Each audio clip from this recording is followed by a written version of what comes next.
Russia Affairs Analyst and a lecturer at Queen's University, Belfast. He joins me live from London. Good to speak to you, Alexander. At this point, if Donald Trump was to say to Vladimir Putin, just tell me what you want to end this conflict, what does Russia want? Because at this point, I'm still not quite sure. Well, I think that, what they want, they said it last July in meeting with his diplomats. Putin said what they want is the 4 regions, not just what they control now, but also the parts of the regions they don't control in Ukraine yet.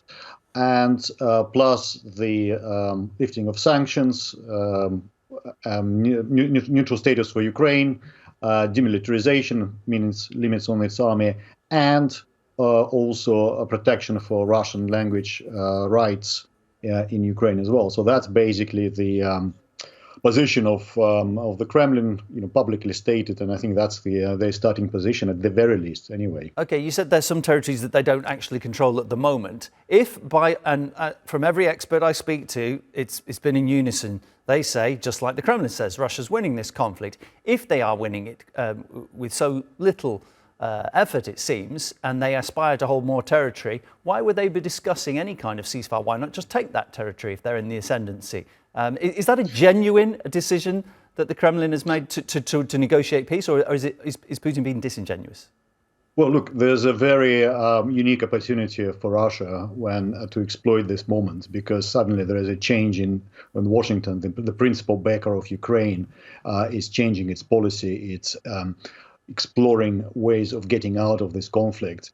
At the very least, Russia, wants to seize this moment and see what it can get out of it. The ideal scenario would be just America just walks away and leaves Ukraine, even with European backing, against Russia, and Russia is, reasonably confident that it will prevail on the battlefield. So that's kind of there is a game to play. There is a kind of opportunity to be seized. See how far what Trump wants, what he can offer to Russia. It seems to be that he is accepting that Russia is winning on the battle side, and the side which is winning would also be demanding more. Or in position to demand more so-called cards. So Russia has all the cards, Ukraine has no cards, as Trump is saying. So I mean, there is something to play for, but at the bottom line, what it's kind of gives it its strong position in negotiations is its military momentum, which it's currently having, as we're seeing in Kursk, where Ukrainian fronts just collapsed in a matter of days. But so why should Russia stop fighting? Because eventually it won't just get everything that it wants. Is it hurting in some places that we're not really hearing about?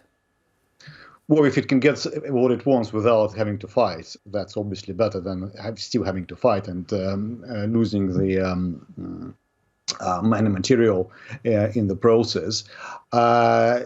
It's but the key point. I mean, there will be negotiations at some point anyway. So I mean, there's a broader issue of NATO membership, NATO non-expansion, issue of sanctions, issue of recognition or non-recognition of those territories. There is a lot of things which even if it wins, you still have to negotiate. And it hasn't won. I mean, it has a certain momentum on its side, but the overall victory is still not there. So as I said, the key here, of course, is to use this opportunity and see what it can get out of it. So I think for Russia, just talking to Trump is already a big involvement. And, Trump using his power to suspend military supplies to Ukraine, as he did briefly after their meeting with Zelensky in the White House, when all the things happened where we still remember. This is just excellent news for Moscow all around. Why would they not pursue this opportunity? It's a godsend for them. Yeah, I think that's the key word: opportunity. Great to speak to you, Alexander. Thank you so much, Alexander Titov, my guest.